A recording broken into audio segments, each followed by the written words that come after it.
கொலைக்காரன் சுர்ஜித்தும் வந்து 24 வயசு பையன்தான். அவன் என்னொன்று அந்த ஊரில் நம்ம விசாரித்தா அவன் வந்து ஸ்டேட் லெவல் அத்லெட்டுன்னு சொல்கிறாங்க.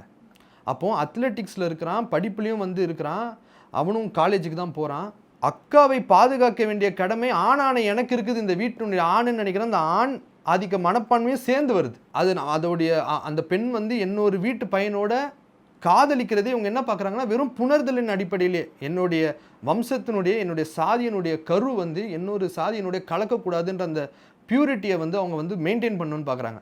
அப்போது அந்த பெண் படித்திருக்கிறாள், அவங்க ஒரு சித்த மருத்துவர், தன்னுடைய இணையரை தேர்ந்தெடுக்கிற அனைத்து தகுதிகளும் அவங்களுக்கு இருக்குது, உரிமைகளும் இந்த நாட்டில் வழங்கப்பட்டிருக்கு. இருந்துமே அதை தேர்ந்தெடுக்காமல் இவங்க இன்டர்வென் பண்ணி அந்த பெண்ணை பாதுகாக்க வேண்டிய கடமை அந்த தம்பிக்கு தான் இருக்குன்ற சூழல் உருவாகுதுல. சாதி அந்த ஆணவ கொலையை கூட குடிப்பெருமை கொலைன்னு சொல்கிறான். சாதி என்பது ஒரு அழகிய சொல்லுன்னு ஒரு மருத்துவர் சொல்கிறாரு. அன்புமணி ராமதாஸ் வந்து ஒரு அரசியல்வாதியை விட்டுருங்க, இயல்பாக அவர் வந்து ஒரு மருத்துவர் வந்து எந்த விஷயமே சயின்டிஃபிக்காக அப்ரோச் பண்ணணும், அதுதான் இயல்பு. ஆனால் அவர் வந்து சாதியை வந்து ஒரு அழகிய சொல், குடிப்பெருமை கொலைன்னு இப்பேற்பட்ட அரசியல்வாதிகளும் இதுக்கு பின்புலத்தில் இருக்கிறாங்க.